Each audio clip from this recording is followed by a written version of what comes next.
ইব্রাহিম আলাইহিস সালাম একবার আজরাইলকে বলছিল, মালাকুল মউত আজরাইল,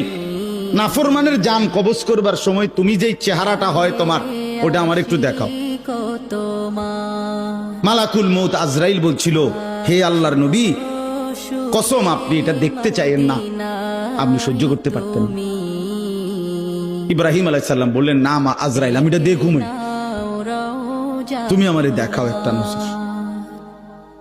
মালাকুল মউত আজরাইল কোন পাপী ব্যক্তির জান কবজের সময় যেই বিভৎস কুৎসিত আকৃতি ধারণ করে, আল্লাহর কসম ওই আকৃতি যখন ধারণ করছেন ইব্রাহিমের সামনে, ইব্রাহিম নবী সাল্লাল্লাহু আলাইহি সাল্লাম একটা চিৎকার মাইরা বেহুশ হয়ে গেছে। লম্বা সময় পরে যখন হুঁশ আসছে,